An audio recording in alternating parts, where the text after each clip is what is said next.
여러분, 전생을 알고 싶나요? 그렇다면 먼저 왜 알고 싶은지 스스로에게 물어보세요.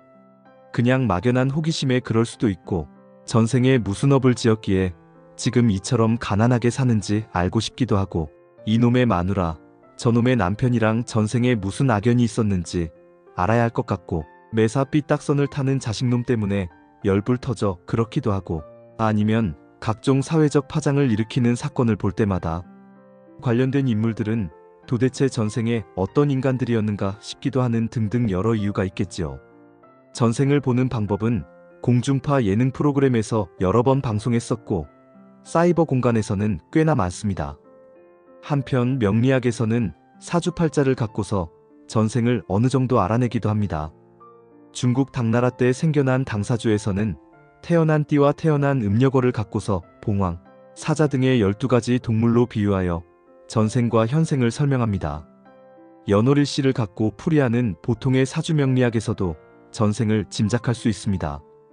이에 의하면 태어난 연도를 가리키는 천간을 전생연궁이라고 하며, 태어난 날의 천간을 기준으로 5가지 종류로 나누어 전생을 설명하고, 아울러 이 5가지 중에 특별히 어떠한 종류가 많을 경우 이 사람은 전생에 어떤 부류의 사람이었는가를 알 수도 있답니다.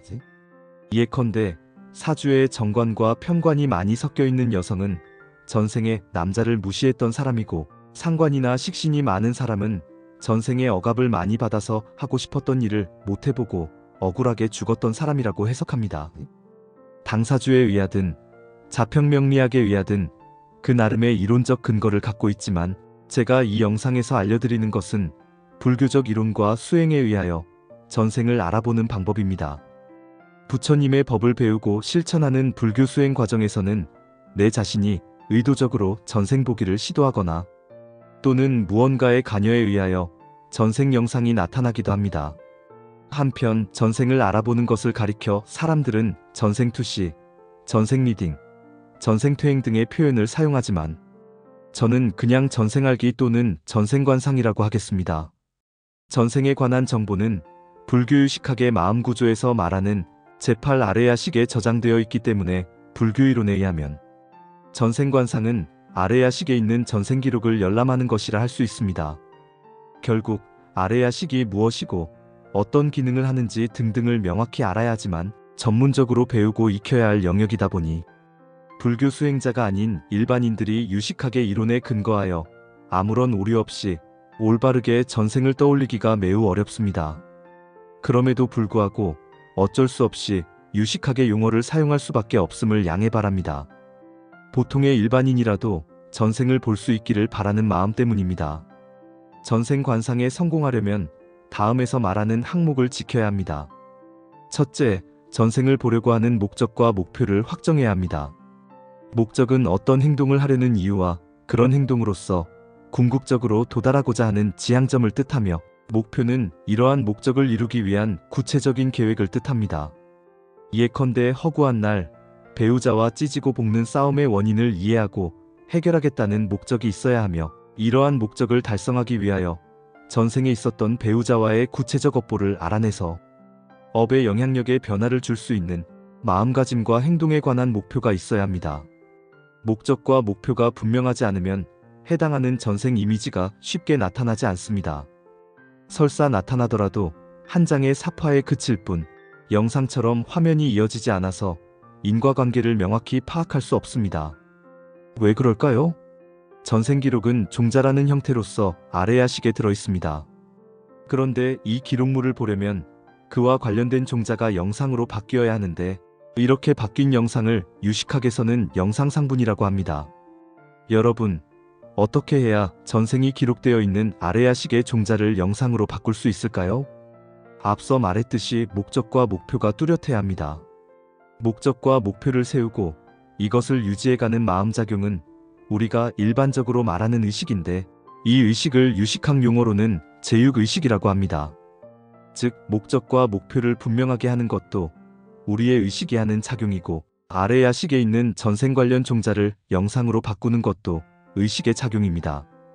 문제는 전생 영상을 떠올리는데 사용하는 우리의 제육의식이 제7 말라식이라고 하는 놈을 의지하고 있다는 거예요. 그런데 이 말라식은 번뇌에 오염되어 있어서 제멋대로 작용을 한답니다.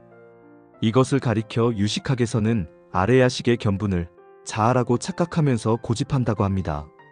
뭔 말인가 싶죠? 이해하기 쉽게 시간의 흐름을 따라 설명해 볼게요. 첫째, 목적과 목표를 세웁니다. 둘째, 고요히 앉아서 눈을 감으세요. 만약 앉아 있는 것이 불편하면 누워도 되는데 이때는 등과 머리 뒤통수를 바닥에 대고 두 팔을 몸에서 떨어지게끔 적당하게 벌린 후에 두 손바닥이 위로 향하게 하세요. 두 다리는 대략 30도 정도 벌려서 곧게 뻗으세요. 이렇게 누워있는 자세를 가리켜 탄시법이라고 해서 시체를 펼쳐놓았다는 뜻입니다. 결국 편안하게 몸을 이완시키는 방법입니다. 셋째, 전생에서 알고 싶은 대상이 오로지 나 자신 한 명이면 나의 이미지만 떠올리고 만약 나 외에 다른 사람이 등장해야 할 상황이면 그 다른 사람의 이미지도 떠올리세요. 넷째, 이미지를 떠올릴 때 등장인물이 나 하나이면 과거 언젠가 나의 감정이 고조되었던 시간과 공간을 기억해서 이미지로 만드세요. 예컨대 매우 슬퍼서 울고 있었거나 너무 기뻐서 환호성을 지르고 있었거나 아파서 고통스러워했던 장면입니다. 이처럼 감정이 고조되었던 때의 장면을 떠올리는 이유는 제육의식의 자개 작용을 극대화하기 위해서입니다.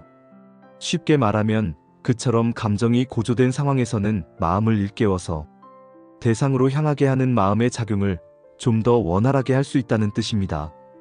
다섯째, 해당 이미지가 떠오르면 과거 그때 주변에 있었던 물건, 주고받은 대화, 몸짓 등을 가능한 빠짐없이 정확하게 기억하여 떠올립니다. 이때 기억은 나지만 이미지가 만들어지지 않는 경우가 많거나 애당초 잘 기억이 나지 않는 경우도 있겠지요. 이런 경우를 방지하기 위해서는 전생관상에 들어가기 전에 떠올리려고 하는 특정한 장면을 마치 드라마나 영화의 대본을 쓰듯이 작성해 둡니다. 그림 솜씨가 있다면 몇 개의 장면을 그려두면 더 좋지요. 이렇게 만들어진 대본이나 그림을 불교의식학에서의 용어로서 표현하면 영상상분의 근거가 되는 본질상분이라고 합니다. 제가 지금 이처럼 어렵게 느껴지는 용어를 사용하는 이유는 여러분이 비록 다 이해하지는 못할지라도 이런 용어를 눈으로 보고 귀로 들으면서 자신도 모르게 본질상분과 영상상분이 활성화되어 결국에는 전생 관련 영상을 제대로 떠올리는데 도움을 주기 위해서입니다. 마치 주문처럼 본질상분으로 영상상분을 일으킨다라는 말을 겉으로든 속으로든 중얼중얼 해보세요. 제가 장담컨대 영상을 획득하는 과정에서 놀라운 변화를 경험하실 겁니다. 여섯째, 지금까지는 현생에서의 과거 어떤 시점의 상황을 기억하여 이미지로 떠올렸습니다. 이제부터는 말 그대로 전생 속으로 들어가는 과정입니다. 먼저 이미지로서의 나에게 실제의 내가 다가가서 하나로 합체되는 모습을 상상합니다. 이런 작업은 인식의 주체와 인식의 대상이 서로 분리되지 않게 하는 과정입니다. 두 개의 모습, 즉 지금 전생을 보려고 시도하는 나와 과거 특정 시점의 이미지로서의 나의 모습이 오버랩되면서 순간순간 그때의 이미지 모습이 보이기도 하고 어떤 때는 지금의 내 모습이 보이기도 하면 초보 단계의 줌을 성취한 셈입니다. 비유하면 두 점을 이은 선분의 중점을 확인하면서 0차원적 아르마리에서 벗어나 1차원의 경계로 들어갔습니다. 일곱째, 이제는 2차원의 경계로 들어가야 합니다. 비유하면 비록 선분의 중점을 찾았지만 그 중점은 정사각형의 중점이 아니기 때문에 선분에서 정사각형으로 옮겨가야 하는 것과 같습니다. 선분이라는 1차원에서 오직 앞뒤로만 움직이던 것을 좌우로도 움직일 수 있도록 차원을 높이는 과정입니다. 나의 의식이 1차원에 머물고 있으면 예컨대 내가 선분을 따라 앞뒤로만 이동하다가 옆에서 뭔가 불쑥 나타나서 내 앞을 가로막다가 그것이 다시 옆으로 이동하면 불현듯 나타났다가 불현듯 사라졌다고 생각합니다. 귀신인가 싶겠지요. 실체의 나와 이미지로서의 내가 오버랩된 상황에서 어떻게 하는 것이 예컨대 정사각형의 중점으로 이동한 것처럼 될까요? 오버랩된 두 이미지의 중단전 속으로 들어가는 모습을 떠올립니다. 두 젖꼭지를 연결하는 선과 상체를 좌우로 이등분하는 선이 만나는 점을 중단전이라고 합니다. 이미 이 지점이 전중혈임을 알고 계신 분도 있겠지만 여성의 경우는 유계열이라고 인식해야 합니다. 만약 지금 전생을 보려고 하는 사람이 여성인데 이 지점을 전중열이라고 인식하면 전생관상에 실패합니다. 비록 어떤 전생 영상이 보이더라도 그 영상은 가짜입니다. 지금의 단계가 성공했는지 실패했는지를 어떻게 확인할 수 있을까요? 온갖 감정, 우리가 보통 말하는 칠정이 발동하면서 각각의 감정을 대변하는 각각의 색깔이 어지럽게 나타나면 일단 성공했다고 볼 수 있습니다. 그렇긴 해도 아직 완벽한 성공이 아닙니다. 온갖 색깔의 빛이 하나의 붉은색으로 바뀌고 지금 앉아있거나 누워있는 나의 몸이 마치 죽은 사람처럼 움직일 수 없다는 느낌이 들어야만 다음 단계로 넘어갑니다. 여덟째, 비유에서 말했지만 정사각형의 중점을 찾았으면 심리적 중용을 얻은 것입니다. 간혹 어떤 사람에게는 정사각형이 아니라 다른 다각형의 중점을 찾아가는 과정이기도 하는데 이것은 평소 감정의 기복이 매우 심했기 때문입니다. 이제 정육면체의 중점을 찾는 과정으로 넘어갑니다. 즉, 2차원적 사고에서 3차원적 사고로 전환해야 합니다. 공 하나가 나에게 옆에서 다가올 때 3차원 사고를 하는 사람에게는 그 물체가 공이고 그 공이 나에게 다가온다고 생각하지만 2차원 사고를 하는 사람에게는 그 물체가 공이 아니라 원이고 그 원이 점점 커진다고 생각합니다. 공이 공중에서 나의 머리 위로 떨어지면 2차원 사고를 하는 사람은 갑자기 불쑥 물체가 나타났다고 여기는데 이것은 입체적 관념이 없기 때문입니다. 그러면 어떻게 하는 것이 예컨대 정육면체의 중점을 찾는 것이라 할까요? 앞의 과정에서는 실체로서의 나의 의식과 이미지로서의 나의 의식이 중단전에서 심리적으로 하나가 되었고 이제는 실체로서의 내 몸을 전혀 느끼지 못하는 상황에서 합체된 채 하단전으로 내려가는 이미지를 떠올립니다. 마치 바닥을 가늠하지 못할 만큼 깊은 바닷속을 머리를 아래로 해서 수직으로 잠수한다고 생각하세요. 아마 바닥에 쉽게 닿기는 어려울 겁니다. 그러나 앞선 단계가 잘 되었다면 곧바로 내려갑니다. 내려가면 갈수록 깊은 바닷속이 그렇듯이 무지무지하게 깜깜해서 아무것도 보이지 않는 상황이 나타나야 합니다. 바닥에 도달하면 그곳이 예컨대 정육면체 또는 다른 입체 구조의 중점에 해당합니다. 이곳이 바로 해저순금이 있는 곳이고 백호가 살고 있는 곳이며 명이 깃들어 있는 곳입니다. 이 단계를 성공하면 생리적 중용을 얻은 것이며 약간의 시간이 흐르면 깜깜한 터널이 나타납니다. 이 터널 속으로 계속 나아가야 합니다. 대부분은 여기에서 스스로 물러납니다. 너무나 두렵기 때문입니다. 여러분, 절대 걱정하지 마세요. 죽지 않을 테니까요. 가고 또 가다 보면 드디어 저 멀리 한 점의 하얀 빛이 보입니다. 그곳으로 들어가세요. 아홉째, 하얀 빛으로 들어간 것은 나 자신은 비록 알아채지 못했지만 나의 의식이 다시 중단전으로 들어간 것이며 이것은 전생과 관련된 심리적 장벽이 생리적 장벽을 무너뜨린 후 다시 전생과 관련된 생리적 장벽이 심리적 장벽을 무너뜨리게 된 상황을 뜻합니다. 이때부터 전생이 나타납니다.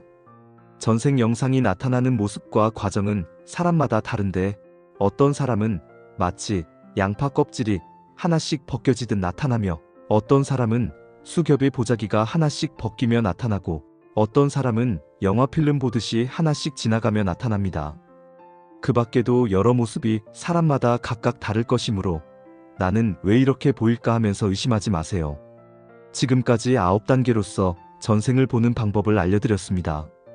그런데 여러분, 전생을 알고 나서 지나치게 비관하거나 기뻐하지 않겠다고 미리 굳게 다짐해야 합니다. 저의 경험에 의하면 대부분의 사람들이 전생을 알기 전에는 그렇게 하겠다고 약속했지만 막상 전생을 알려주면 10중 8구가 아니라 거의 모두 감정이 돌변합니다. 전생에 잘 나갔는데 지금은 왜 이 모양 이 꼴이지? 전생에 내가 그랬구나, 뭐 어쩔 수 없네. 이런 식의 넋두리만 늘어놓다 보니 애당초 전생 관상을 시도했던 목적과 목표는 온데간데 없이 사라집니다. 그래서 도반들이 자신들의 전생을 저에게 물어보면 웬만해서든 알려주지 않고 스스로 수행을 통하여 알아보라고 말해줍니다. 일반인이 전생을 알게 될 때와는 달리 수행자라고 하면 인과법의 엄정함을 어느 정도는 인식하면서 전생관상을 해야 하기 때문입니다. 지금까지 제가 전생 보는 방법을 설명하면서 선분부터 다면체까지의 중점을 찾아가는 것을 비유로서 말하였습니다. 사실 이것은 일반인들도 전생관상에 성공할 수 있도록 능엄경의 말씀을 순화해서 설명한 것입니다. 점차적으로 중점을 찾아가는 과정을 능엄경에서의 십신수행 가운데 신심에서는 중중유입이라고 합니다. 즉 소식이라고 하는 신은 의식 차원의 정도에 따라 각각 다르게 옵니다. 한편 신심 단계에 이어서 염심 단계에서는 전생의 온갖 습기가 눈앞에 나타납니다. 이처럼 나타난 전생의 습기를 모두 기억해서 잊어버리지 않는 수행을 한답니다. 왜 잊으면 안 될까요? 다음 단계인 정진심부터 이어지는 수행에서 전생의 습기를 제거하기 위해서입니다. 정리해 보겠습니다. 전생을 떠올리기 위해서는 색수상행식이라고 하는 오음과 12처, 18개가 가로막거나 방해하는 것을 해결해야 합니다. 그 해결법이 중중유입입니다. 저는 이것을 일반인도 쉽게 할 수 있도록 소개하였던 겁니다. 그리고 한 가지 추가합니다. 구체적인 전생 영상이 아니라 그냥 내가 지었을 수도 있을 악업의 종류가 궁금하시면 지장보살님의 점찰선 악업 보경으로서 점찰하시면 됩니다. 이에 관해서는 저의 다른 영상을 참고하세요. 이제 영상을 마치면서 여러분 모두 전생관상에 성공하여 현생에서의 삶에 현명하게 대처할 수 있기를 저는 두 손 모아 발언합니다. 영상이 도움되셨으면 좋아요와 구독을 부탁드립니다.